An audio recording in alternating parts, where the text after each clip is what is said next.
The other day there was a brilliant speech by Mr. Biden who clearly stated that in fact supporting Ukraine is the price that the world must pay, must definitely pay in order to live in a predictable world. That is, in a world where there are rules, where there is international law, where there is a convention and so on. If this price is not paid, then tomorrow this world will not exist, and tomorrow the world that the Russian Federation wants to build, which has already built such, let's say, the basis of a terrorist alliance. The alliance of evil will dominate, and this world will be dominated by violence, murder, absolutely no rules, chaos, and so on and so forth. Therefore, it seems to me that this speech by Mr. Biden very clearly puts emphasis, the right emphasis in this war. That is, it is clearly stated that Ukraine must definitely win and Russia must definitely lose.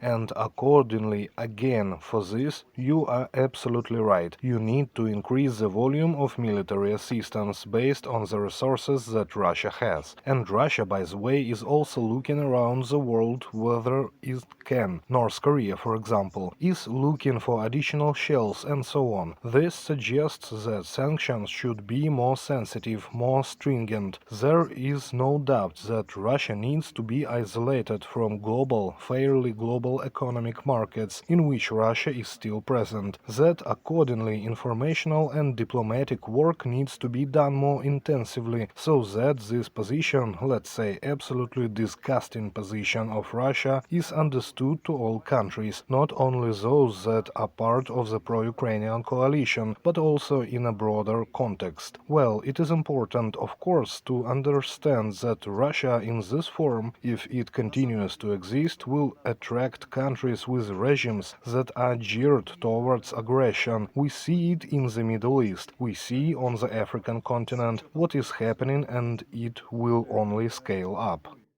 In fact, control over the supply of heavy equipment is extreme. Control and online control and directly on site and so on. Our partners taking into account the fact that today it is possible to track any large military instrument, meaning large-scale military instrument in any place where it is located, using remote monitoring systems, direct monitoring systems, online monitoring and so on. That is, in this regard, my partners and I have an absolutely clear system, I emphasize once again, of tracking where which military instrument transferred to us by our partners is located. And that's why, in fact, no one reacts to these statements. Hamas is a rather primitive propaganda technology that is used by the Russian Federation. All that we see today in the Middle East and a little earlier in Africa is a direct continuation of that, let's say, war that Russia started against the global world order, against the fundamental rights of life in the modern world, by starting a war in Ukraine. Undoubtedly, the root cause of everything is that we see growing chaos, a growing abundance of conflicts at different levels. This is a war in Ukraine.